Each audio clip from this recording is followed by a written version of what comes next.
2వ తరగతి చదివేవారు ఆట బొమ్మలతో ఆడుకుంటూ ఉంటారు. వీలు దొరికినప్పుడల్లా సెల్ ఫోన్లో గేమ్ ఆడుతుంటారు. అయితే ఒంగోలుకు చెందిన ఒక చిన్నారి అసాధారణ ప్రతిభతో ఏకంగా ఇండియా బుక్ ఆఫ్ రికార్డ్స్ లో చోటు దక్కించుకుంది. కొద్ది మందికే పరిమితమైన ఆ ఘనతను ఒంగోలుకు చెందిన చిన్నారి ఎలా సాధించిందో తెలుసుకుందాం.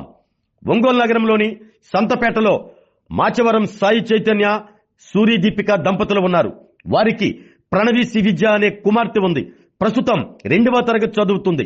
శ్రీవిద్యకు ఊహ వచ్చిన నాటి నుండే జ్ఞాపక శక్తి అసాధారణంగా ఉండటాన్ని ఆ తల్లిదండ్రులు గుర్తించారు.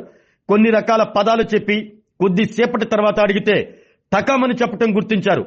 శ్రీవిద్యలో దాగి ఉన్న ప్రతిభని గుర్తించిన తల్లిదండ్రులు అట్లాస్ తీసుకువచ్చి చిన్న చిన్న టెస్టులు పెట్టేవారు. దాని చివరిలో ఉన్న 195 దేశాల రాజధానుల పేర్లను టకా టకా చదివేది. ఆ దేశాలకు చెందిన జాతీయ జెండాల గురించి అంతే వేగంగా చెప్పడంతో క్విజ్ పెట్టడం మొదలు పెట్టారు. ముందు 50 దేశాలు, ఆ తర్వాత 100 దేశాలు, ఆ తర్వాత 195 దేశాలకు సంబంధించి క్విజ్ పెడితే దాదాపు 180 దేశాల వివరాలను చెప్పేది.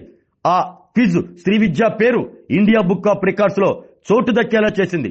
తదుపరి తమ కుమార్తె టార్గెట్ గిన్నీస్ రికార్డ్ అని శ్రీవిద్య తల్లిదండ్రులు సాయి చైతన్య, సూరి దీపిక చెప్పారు. తమ మనవరాలి పేరు ఇండియా బుక్ ఆఫ్ రికార్డ్స్ లో నమోదు కావడంతో ఆ పాప తాతయ్య హరిప్రసాద్, నాయనమ్మ విజయలక్ష్మి అభినందించి ఆశీర్వదించారు.